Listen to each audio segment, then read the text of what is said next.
saya sebagai pemateri pertama. Materi pertama tentang pengertian pola asuh. Pola asuh terdiri dari dua kata, yaitu pola dan asuh. Dalam Kamus Besar Bahasa Indonesia, pola yang diartikan sebagai model, sistem cara kerja, bentuk struktur yang tetap, sedangkan asuh diartikan sebagai menjaga, merawat, dan mendidik anak. Dari dua definisi tersebut dapat diartikan bahwa pola asuh merupakan suatu sistem cara yang dilakukan untuk mendidik, merawat, dan menjaga anak kecil. Yang kedua yaitu jenis-jenis pola asuh. Nah, pola asuh di sini itu terdapat ada 4. Yang pertama itu pola asuh otoriter. Nah, pola asuh otoriter ini itu menggunakan pola komunikasi satu arah, di mana pola asuh ini itu menekankan pada ketaatan dan juga peraturan terhadap anak. Nah, pola asuh ini itu juga memiliki kontrol yang sangat tinggi, sedangkan responsif anak itu cukup rendah.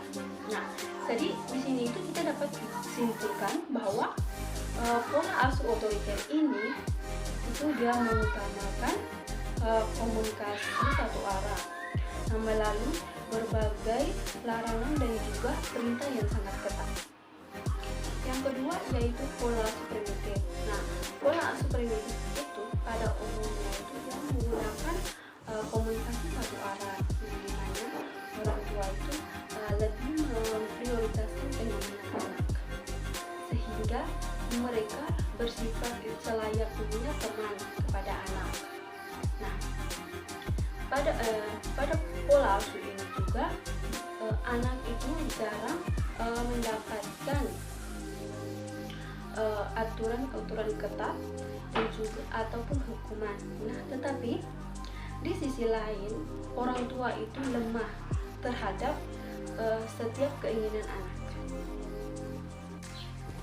Yang ketiga adalah pola asuh demokratis, di mana pola asuh ini adalah pendekatan dalam mendidik anak yang mengutamakan keterlibatan aktif anak dalam pengambilan keputusan serta memberikan ruang untuk mengekspresikan pendapat dan kebebasan bertindak dengan pandangan dan arahan dari orang tua.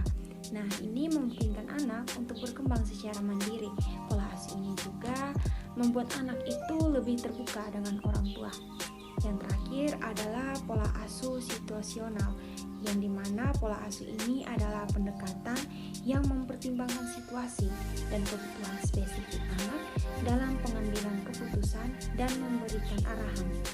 Nah, orang tua di sini menggunakan pendekatan ini dengan memperhatikan faktor-faktor seperti usia anak, perkembangan mereka, dan konteks lingkungan untuk menentukan cara terbaik dalam mendidik anak secara efektif.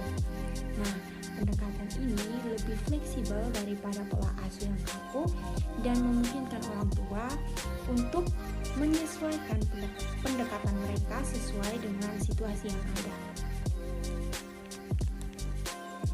Yang ketiga, metode pola asuh. Metode pola asuh ini merupakan cara-cara yang harus dilakukan oleh orang tua untuk mencapai pola asuh yang efektif kepada anak-anak mereka.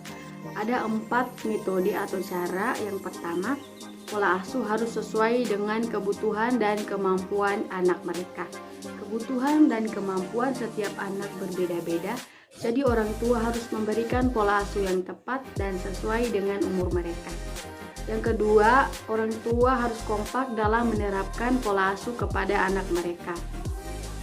Ayah dan ibu sebaiknya menerapkan pola asuh yang sama. Tidak boleh ayah menerapkan pola asuh A dan ibu menerapkan pola asuh B. Jadi kedua orang tua harus saling bekerja sama dalam hal ini. Yang ketiga itu, pola asuh mesti disertai perilaku positif dari kedua orang tua. Dalam memberikan pola asuh kepada anak, orang tua juga harus memberikan contoh, sikap, dan perilaku yang baik bagi anak-anak mereka, karena anak akan meniru setiap perbuatan dari kedua orang tua mereka. Yang keempat, orang tua menerapkan sikap konsisten. Sikap konsisten merupakan sikap yang tidak berubah-ubah yang ditunjukkan oleh kedua orang tua kepada anak dalam hal pola asuh. Sikap konsisten ini membawa dampak baik bagi anak, yaitu dapat mengubah perilaku yang tidak baik